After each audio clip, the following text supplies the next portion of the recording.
earlier that the Jags would not only beat the Patriots, but that they would win the Super Bowl. Tom Brady responded to that yesterday. Let's take a listen. I think what I've learned over a long time is it's how you play and it's not what you say. And I think everyone has different ways of handling things. Coaches do, players do. We do what works for us. Those are other players that work for them. The game's going to be decided by who plays the best, not who hypes the best or speaks the best. He's a really good player. I've watched a ton of film on him. He's got a lot of strengths. He's obviously very confident. That's reflected in how he plays. So, I'm more concerned about how he plays as opposed to what he says. This is the biggest challenge we've faced all year. We've had a good offense. They've had the best defense.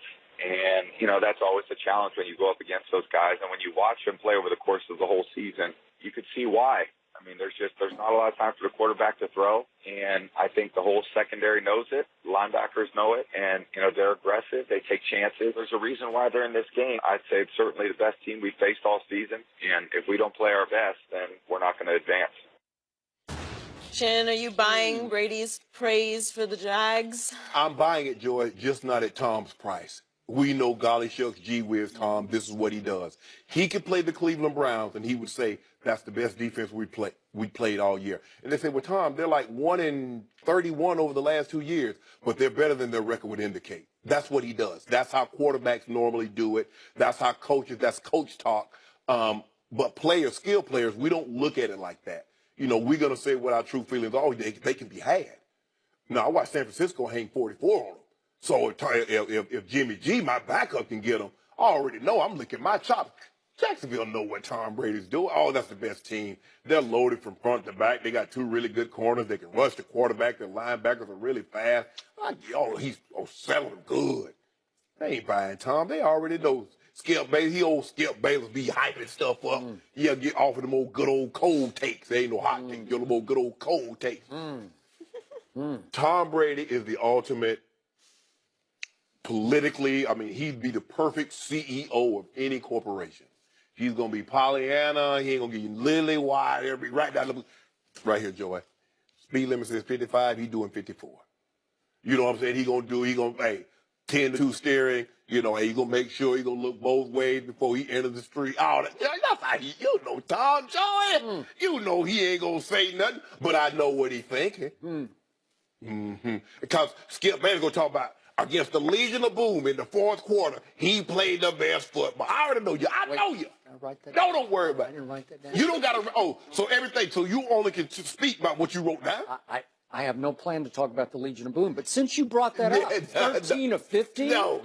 Wow. How you didn't write that? How you know what he's doing? And guess what? When the 4th quarter comes in games of this magnitude, he's driving 105 miles an hour. You know it, and I know it. Yeah, he was on the Autobahn. Yeah, right. But look, we know what Tom's doing. He's going to give them their credit. He doesn't want them to have any extra motivation. And my thing is, at this point in juncture, you're so close. You're going to be very motivated because you're one step away from reaching your ultimate goal, which is getting to the Super Bowl. This game is also the toughest because when you lose it, you realize just how close you were to reaching your ultimate destination. And then you have to start all the way back over again next year, and you start the arduous climb again.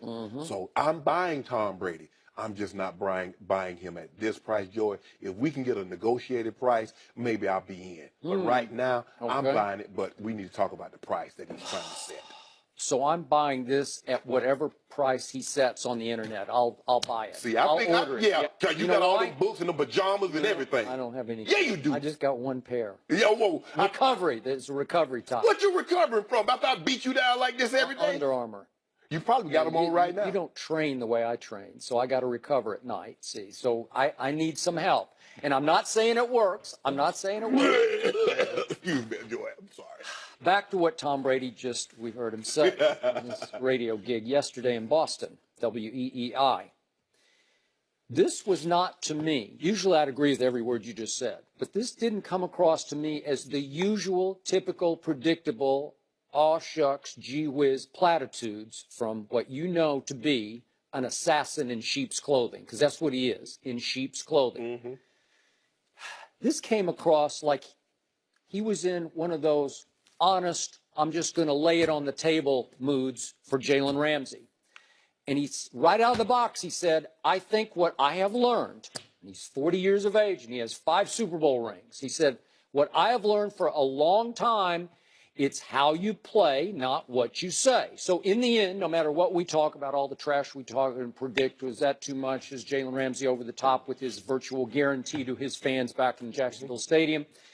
Brady is saying, baloney. Let's look at how we play this game. And the two key lines that I picked up on were, number one, Ray Lewis would love this if he were sitting here right now. Tom said publicly, I have watched a ton of film on him, on Jalen Ramsey. He has a lot of strengths, which it's obvious. He's becoming the best corner in football. He's an all-pro. He's obviously very confident. That is reflected in how he plays. Is it ever? Yeah. But I am more concerned about how he plays opposed to what he says. Okay? Bingo. That pretty much sums it up. So now we're back to a little detail we haven't discussed. Guess what happened back in training camp? You could call it another Jedi mind trick on the part of Bill Belichick. Against whom did these Patriots practice 3 times in Foxborough? Jags. The Jacksonville Jaguars. Did Belichick see this coming? You don't think that helped Tom Brady, along with watching a ton of film? He got to experience up close and personal the force of that front 7. They're probably just playing 7-on-7. I don't know if they rushed the passer or not, if he wore a red jersey. I don't know. Maybe they did a little bit, maybe just a little bit. Normally what you do when you have a joint camp session, Skip, you do one-on-one pass rush drill, so you get the guards going against the D tackles. You got the tackles going against the edge rushers and things like that. 9-on-7, but you don't – I mean, you do team stuff, but guys that like sit after quarterback, you don't want to be the guy that gets too close and Tom Brady's throwing a pass and you break his finger. Or you hit his elbow and he tears the ligament. But in the let's do the back 7 versus your you definitely do 7-on-7. Hard. Well, you do 7-on-7. So you get a chance to see, And so you get a chance to feel of his quickness and his break on the ball and his attitude and how he carries himself. He's picking up. He's watching. He's putting in the mental bank, right? And this was very honest, I thought. He did call it the biggest challenge they faced all year. Well, I think you would agree with that, right? Yeah. I don't think that's any breaking news. No. I don't think he's overly complimenting them because they're really good on defense. But he did say that there's not a lot of time for the quarterback to throw. Well, they are Saxonville. They were second in sacks to the Pittsburgh Steelers this year, just one off the Steelers. It's 56-55. So they had 55 sacks in the regular season. And he said that he thinks that the whole secondary knows that the quarterback's not going to have a lot of time, and the linebackers know it. And so here's the key line. They take chances. Double moves. He's trying to tell y'all double moves coming. Okay, all right. Well, if the 4 don't get home soon enough, if you give him an extra second or maybe even 2 seconds more, and they take chances, stuff can happen, right? I thought against Big Ben, a number of times they didn't get home. He had time to say, I think I'm going to try Antonio. I think I'm going to throw it to the back of the end zone and see if he can make a play. And a couple times he made a play. I think Martavis, I'm just going to throw it as far as I can, hope Martavis snags it in the back of the end zone because he had time to make those deep throws.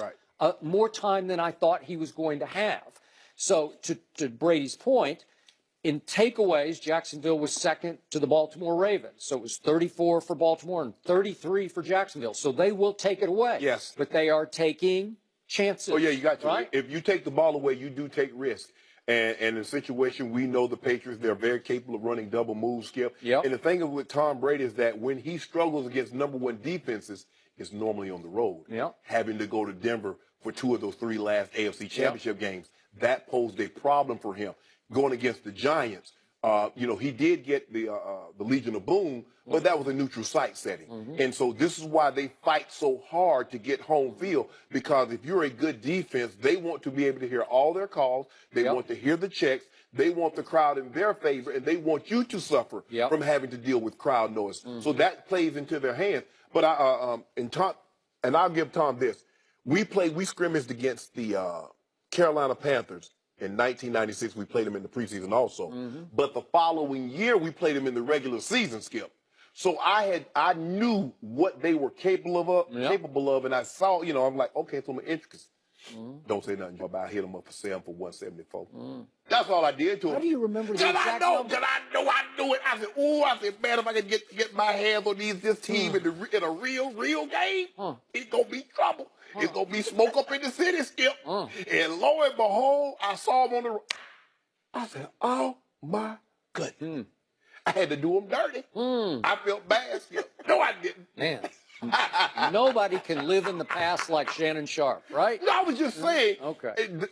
Scrimmaging against someone, it does help you because It does. Because Skip, It the does. thing is for me, practice and training camp was always the hardest because I get an opportunity. The guy saw me every single day, so he knew all the little subtleties, some things that you can't pick up on tape.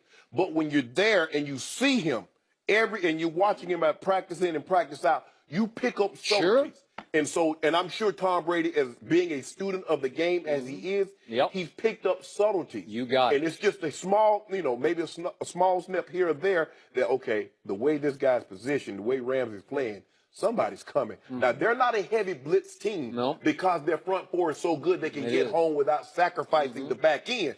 But when they do come, they seemingly always get home. I would agree. And by the way, the Jacksonville, New England, they went ahead and played a preseason game, but it was the first one, so Tom didn't play in the game. So it was only in those 3 practices. But I'm sure there were lengthy sessions where you got a pretty good eyeful of what he can do over in the corner and what he can do. You get team drills. You get 7-on-7 also.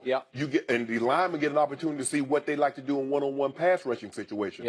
Is it an up and under move? Is it a bull rush? Is it a speed rush? Is it Mr. Miyagi, wax on, wax off. So you get an opportunity to see all the little subtleties, Skip, because guys are working on things then that they think will help them come game time. So you'll get an opportunity. You go back and look at, okay, this is what they did in one-on-one situation. Now you go to a game situation. Okay, he really likes that move. That's what he likes to go to in that D&D. So in the end of this interview, I thought Tom Brady was as open and forthright and revealing as I've heard him publicly. I want Tom to say, I'm going to gut him. I'm going to do what I always do. Did you see me in my last game? Jalen Ramsey, he can do that.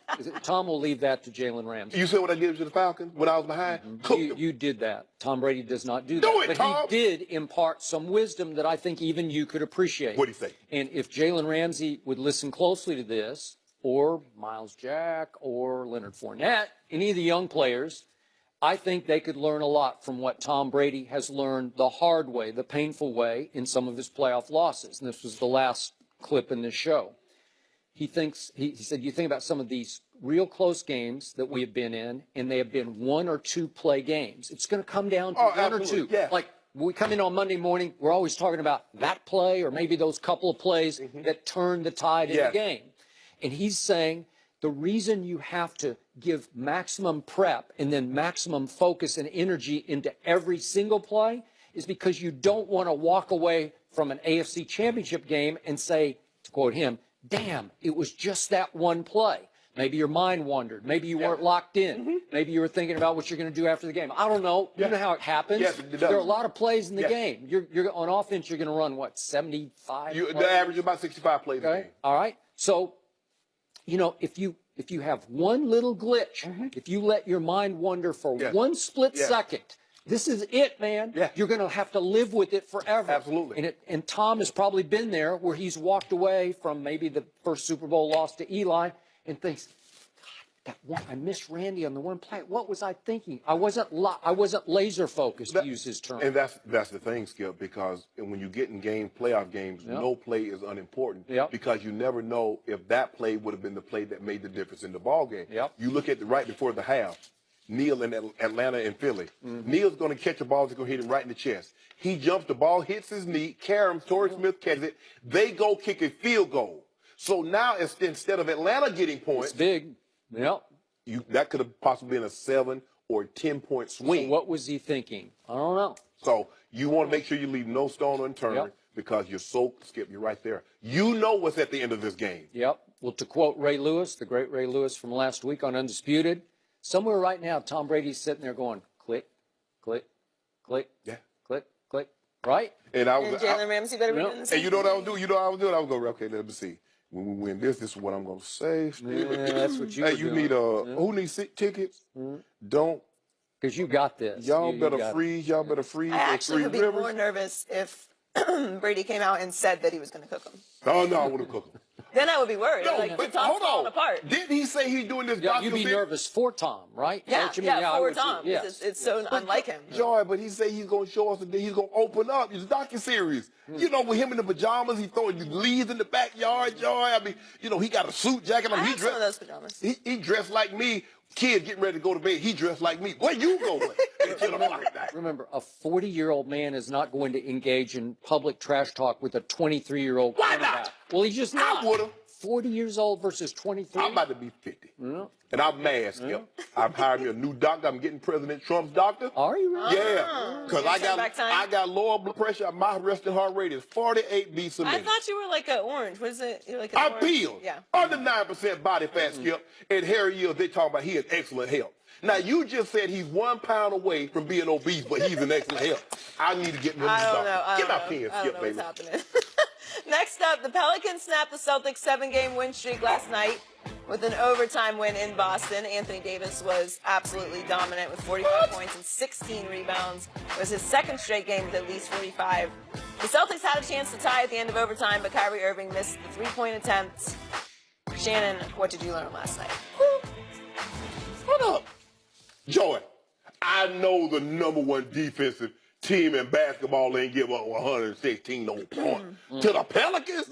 The sixth, right now they're the 6th seed in the West. In overtime. It's overtime. Hold on. They got an extra session there. Hold on, wait a second, Skip. I'm just trying to talk to you. So they had 104 points in regulation. Is that good? Is 104 points in regulation against the #1 defensive team? Is Anthony Davis good? Help me out. What? Is he good? So you only the #1 defensive team if you don't play good. Okay, I got. But let me make my tell point. me when it's my It's not turn. your turn. Yeah. She said, Shannon, what you make of this? Shannon Well, you're obviously making a bad point. didn't already, say nothing but about that's okay. Skip. Yeah. Shannon. What it tells me is that the Pelicans can play really with anyone, I think with the exception of the Warriors. When they step on the court, Skip, they have 2 of the 3 best players, whomever they play, unless it's the Warriors. And then they got maybe 3 and 4 or maybe 2 and 4. So because Anthony Davis is for, it's funny, Skip. Kentucky got the 3 best big men in basketball.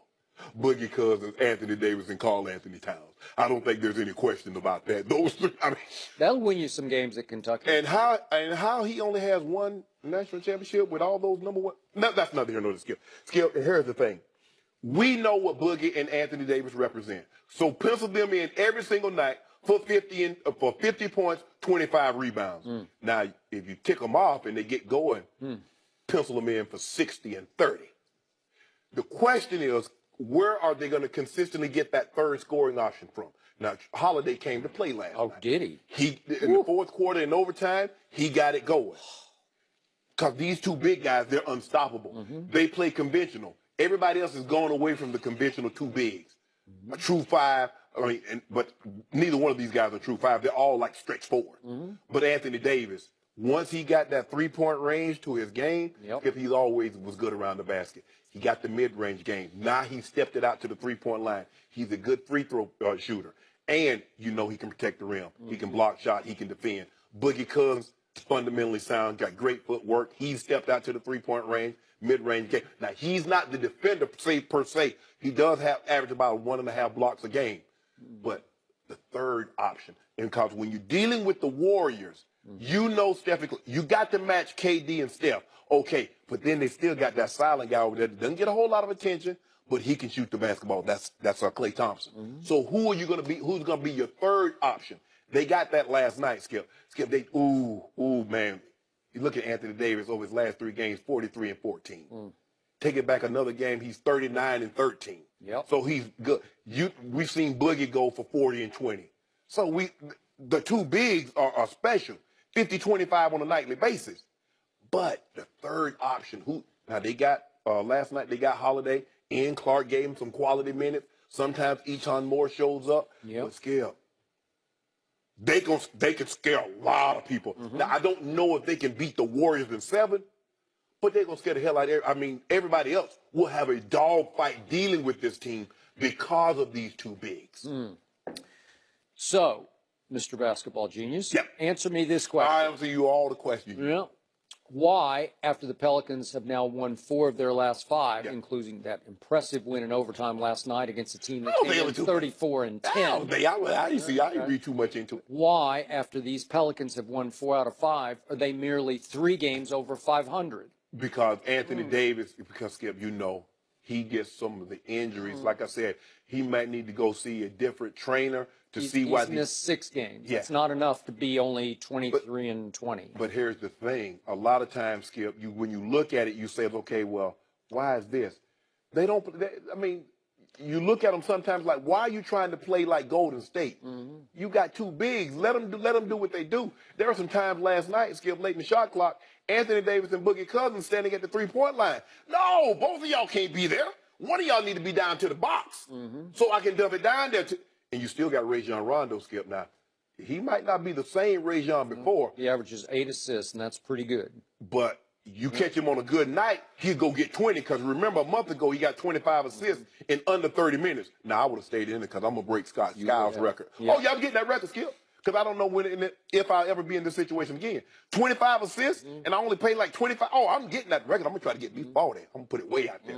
But don't sleep on that. That don't have anything to do with it. Yep. They took apart the #1 defensive team. And I got one more question, and I'm going to turn it over to you, Skip.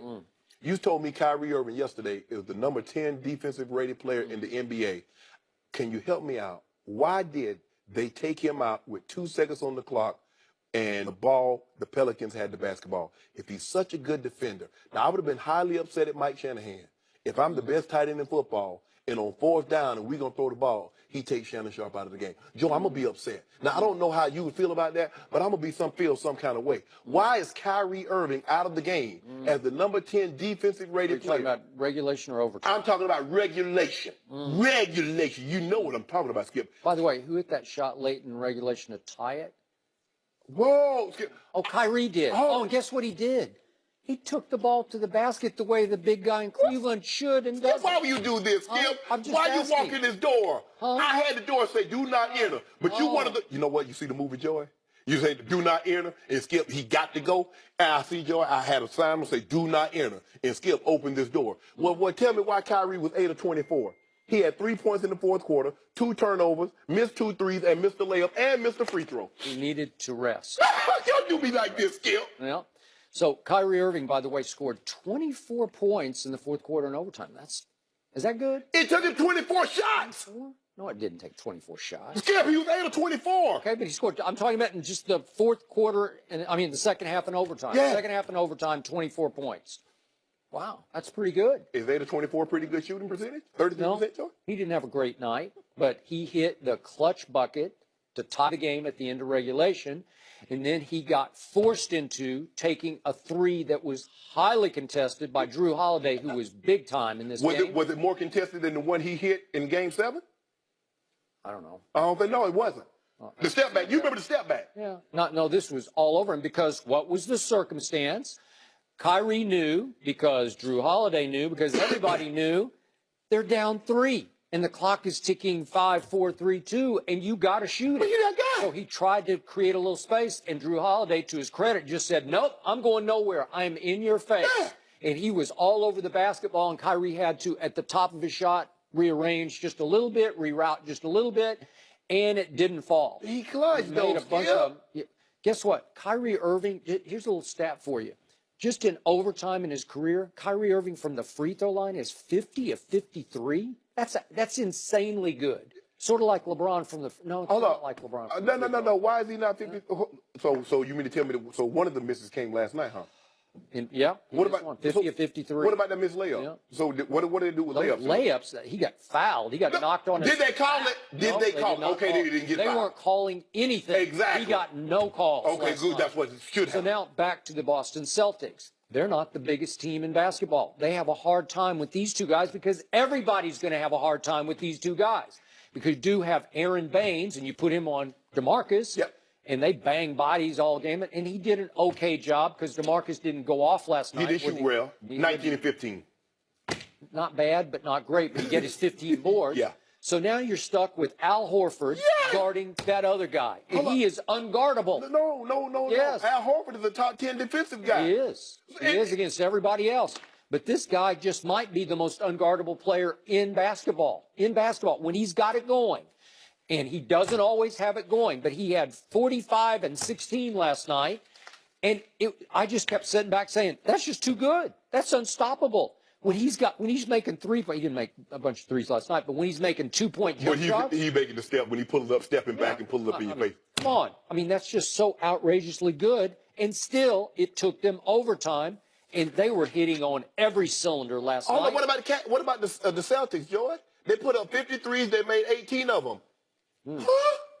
Come on now, Skip Bayless. Now, I'm trying to. Anthony Davis was unstoppable. Let me tell you he basically won the game by himself. Let me tell you how I operate. Now, all these safeties that's all pro and going to the Pro Bowl, Joy. If you that guy, well, you need to come see Shannon Sharp one-on-one. Okay. In which I do what I do. Huh. So if you that guy, Al Horford, number one, Kyrie Irving, you got to do something with Drew Holiday. What's Al Horford, about 6'8"? 6'10". He's about 6'8". 6'10". You know it. AD cooked him. He cooked him all And Drew Holiday night long. cooked your guy. Yeah. Cooked him. Yeah. Now, I can He see. didn't cook him. If that's he played the heck out of him. If that's Steph Curry, okay, I get it. If that's James Harden, I get it. Drew Holiday cooking you? My guy scored 24 in the second half in overtime. That's great. That's LeBron-esque, dare I say. Who had the better fourth quarter in overtime, Drew Holiday or Kyrie Irving? Well, you know what happened. It was I don't one know game what and happened. one night. But what about the people at home that didn't watch the game? The team that you're lauding, that you're beating the new drum for, your new team, you're on the new bandwagon, you're on the Pels bandwagon. We just do what we do. They do what they do. So I'm going to remind you that the Pelicans have lost. Well, let me do the reverse. I'm going to give you the best first. They beat your Cavaliers by 22. Yeah. They beat Oklahoma City by 7. They beat my San Antonio Spurs by 17, all at home. And now they have won at Boston against a team that was 34-10. But at home, they lost to Orlando by 16. At home, they lost to Sacramento. At home, they lost to Dallas by 8. And they have already lost twice to what's left of the Memphis Grizzlies. And you're saying they might be a threat. They're not a threat. There's something missing on this team. Yeah, it wasn't missing last night. On any given night, they can beat anybody. It wasn't missing last night. I don't know what you realize. Boston is 34-11. Why they got that 11? How did they get the 11? What are the Cavaliers? Who put that? Who put that? They were 10. Cavaliers have lost 8 out of 10. I was just talking about the Celtics yesterday, and they were 34-10. How did they get to 34-11? You pulled the Kleenex out yesterday and waved the white flag. I ceased fire. You ceased fire. It was a ceasefire. Yeah. Well, you gave up. You're harassing me. You gave up. You are harassing me. Do the Eagles be home underdogs again? We'll discuss that next. And I won't back